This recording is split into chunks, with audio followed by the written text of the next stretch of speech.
E.T. raconté par Jacques Pessis, sorti en salle en France le 11 juin 1982. Alors vous souvenez-vous de l'émotion suscitée par ce film dans le monde entier, chez tous les spectateurs, quel que soit leur âge. E.T. l'extraterrestre, l'œuvre d'un gamin, d'un fou de ciné qui a décidé de rendre toutes ses lettres de noblesse au 7e art en alliant divertissement et grande qualité scénaristique et filmique. Steven Spielberg. Alors si vous aussi vous avez aimé E.T. et si vous avez une histoire ou une anecdote à nous raconter autour de ce film, vous nous rejoignez, vous avez l'habitude, 02 35 07 66 66 au standard et on en parle ensemble. Cette année-là, 02 35 07 66 66. Histoire incroyable et instant mémorable. Appelez France Bleu Haute-Normandie maintenant. Et on en parle avec notre invité Guillaume Dozou. Bonjour Guillaume. Bonjour Richard, bonjour à tous. Guillaume, chroniqueur régulier à cette année-là, fan de la culture télé, ciné, musique des années 80, dont fait bien entendu partie E.T. Alors, question personnelle, Guillaume, pour commencer, vous étiez où, vous, le 11 juin 82, pas encore né ? Si, j'étais chez moi, je pense, j'avais 3 ans à l'époque, donc j'ai été assez étranger à la sortie de ce film, que j'ai vu bien plus tard lors des nombreuses retransmissions télé. Ah, vous l'avez découvert à la télévision ? Oui. D'accord. Il y a un truc qui est incroyable, Guillaume, c'est que pour les 20 ans du film, en 2002, on l'a ressorti en salle. Et il y a peut-être pas mal de gens qui, comme moi, ne l'avaient pas revu ni en cassette, ni lors des diffusions télé, ni en DVD. Moi, je l'avais jamais revu.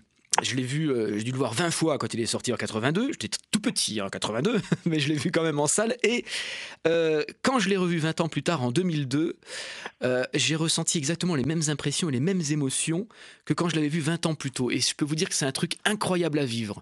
Ressentir des émotions qu'on n'avait pas ressenties depuis 20 ans, quoi. Les mêmes émotions. Et c'est vraiment un truc assez incroyable. Parce que c'est quand même un film très très fort, E.T. Un vrai film très fort en émotion et très intense. Vous êtes d'accord avec ça, j'imagine ? Oui, bien sûr, oui. Ça a fait pleurer dans les chaumières, effectivement, comme film. C'est le film d'un gamin, on l'a dit tout à l'heure aussi. Oui, alors ce qui est intéressant à noter techniquement, quand on dit c'est le film d'un gamin, c'est qu'aussi la majeure partie des plans sont tournés à la hauteur d'un enfant. Ah bon ? On n'a pas une caméra sur pied ou une caméra épaule sur le dos d'un adulte, on est vraiment à 1m10 du sol, 1m20 grand maximum. Et je pense que ça a beaucoup joué dans l'imagerie du film. Dans l'impact aussi qu'on a pu, dans l'impact qu'il a pu provoquer chez nous, ça a joué aussi ? Oui, parce que là, le Spielberg qui se revoit tout petit, il a fait ce choix technique, effectivement, d'être assez bas dans le plan. Et donc, les grandes personnes sont filmées pratiquement jusqu'aux hanches, jusqu'à la moitié du film, à peu près, quoi. D'accord. On ne connaît même pas leur nom de famille. Enfin, c'est vraiment dans une bulle enfantine. On est dans une bulle. Alors, on est dans l'esprit du petit Spielberg, c'est bien ça ?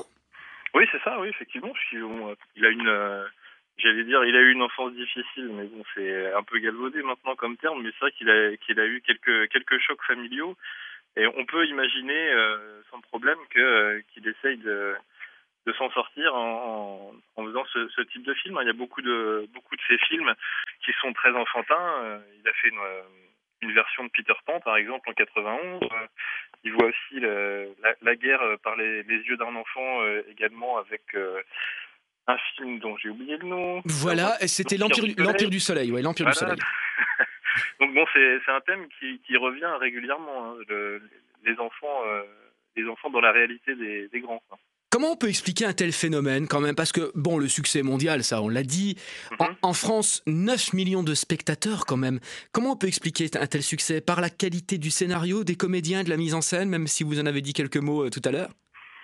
Bon, ça s'explique aussi par le fait que le thème est universel, quoi. E.T.,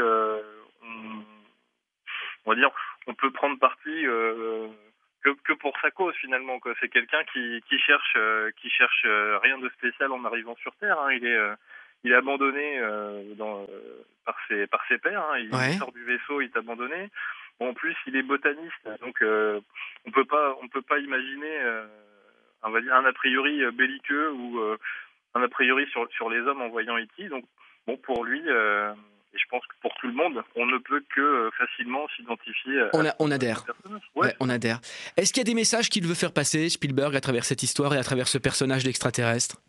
Peut-être, oui, parce que E.T. finit on a toujours un peu de mal à savoir si ça finit bien ou si ça finit mal finalement, puisque est-ce qu'il rentre à la maison, est-ce qu'il rentre pas comme dit l'autre, je vous laisse réfléchir et je vous laisse imaginer, mais bon, c'est, je sais pas, c'est un Voilà. peu, enfin, j'aime bien cette partie un peu en demi-teinte de la fin finalement. D'accord, oui, oui, tout à fait, avec une fin ouverte. Elle est tellement ouverte d'ailleurs qu'on a souvent dit qu'il y aurait une suite. Alors il y a eu une suite, ceci dit. Hein. Il y a une suite, mais en livre cette fois-ci. Ah bon, expliquez-moi ça. Il y a Oui, une oui, il y a suite. ce qu'on appelle une novélisation déjà de la première partie. Donc Ouais. un écrivain a repris E.T. et on a fait une novélisation. Donc c'est sorti en roman et puis la suite qui est sortie en roman s'appelle La planète verte. Mhm. Donc il y a bien une suite à E.T. mais elle n'a jamais été portée à l'écran. Elle n'a jamais été portée à l'écran. Est-ce que Spielberg en a beaucoup parlé d'E.T. par la suite? Est-ce qu'il s'est beaucoup, comment dirais-je, raconté? Est-ce qu'il a beaucoup raconté le tournage, son personnage, ses ambitions? Ou est-ce qu'il a toujours conservé un certain mystère autour de E.T.? Pour ce type de succès et pour ce gros film-là, je pense qu'il y a beaucoup de gens qui ont pris la parole à la place de Spielberg, donc avec forcément des tentatives d'analyse qui sont plus ou moins malheureuses. Quoi. Ouais, comme celle que racontait Jacques tout à l'heure. Oui, c'est ça. Ouais. Il Tout est possible. y a eu beaucoup d'analyses comme ça, un peu tordues à l'époque. Oui, parce que plus le créateur, plus l'auteur est mystérieux, plus l'imagination de ceux qui cherchent fonctionne. Et évidemment, quand on cherche, on trouve. Quoi. Ouais. Donc, je serais quand même beaucoup sur mes gardes quant à livrer la vraie version. Qu'est-ce que cherchait vraiment Spielberg en écrivant E.T. Quoi. Mhm.